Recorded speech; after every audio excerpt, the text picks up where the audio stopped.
नमस्कार, आप देख रहे हैं एस्ट्रो ऐप। मैं हूं आपके साथ मनोज माधव शास्त्री। मित्रों, हर व्यक्ति अपने जीवन में सक्सेस होने के पश्चात अपने जीवन में एक श्रेष्ठ पत्नी चाहता है और अधिक तरह अभी इस समय वर्तमान में जो स्वेच्छा होती है अपनी मनपसंद की लड़की से उनकी मैरिज हो, यानी जिसे हम कहते हैं सक्सेस इन लव मैरिज योग। क्या आपकी कुंडली में सक्सेस यानी आपकी जो लव मैरिज है, क्या सक्सेस योग आपकी कुंडली में है? तो चलिए इसी के ऊपर हम लोग चर्चा करते हैं और आगे बढ़ते हैं।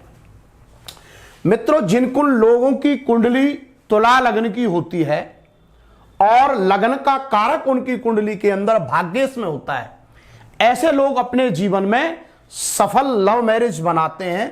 उनको एक श्रेष्ठ पत्नी प्राप्त होती है, उनकी लव मैरिज होती है।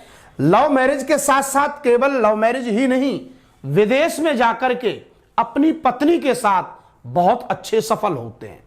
ऐसे लोग लव मैरिज होने के पश्चात में उनके भाग्य में एक बड़ा परिवर्तन आता है। सुख और सौभाग्य और समृद्धि वो अपने परिवार को देते हैं। लव मैरिज होने में उनकी कुंडली के अगर तुला लग्न की कुंडली है तो अगर उसमें शुक्र की महादशा चल रही हो, शुक्र की महादशा अगर उनकी कुंडली में अगर चल रही हो इस सक्सेस इन लव मैरिज योग में, तो आप ये समझिए जिसे हम कहते हैं सोने पर सुहागा हो जाना। यानी कि लोग चांदी की कामना करते हैं, उनके ऊपर तो गोल्ड की ईश्वर बरसात करता है। क्यों करता है?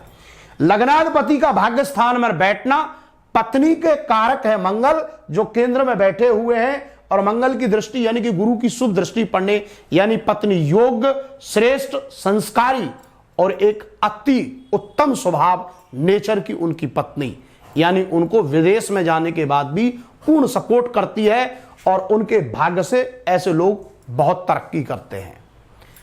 इस कुंडली में एक बहुत श्रेष्ठ आप योग देखेंगे कि अगर लग्नाधिपति की महादशा, अगर इसी महादशा के अंदर ऐसे लोगों की कुंडली में शुक्र की महादशा में अगर शनि की अंतरदशा हो, बहुत सारे लोगों को देखा है कि वो लोग शनि से घबराते हैं, लेकिन ऐसा नहीं है।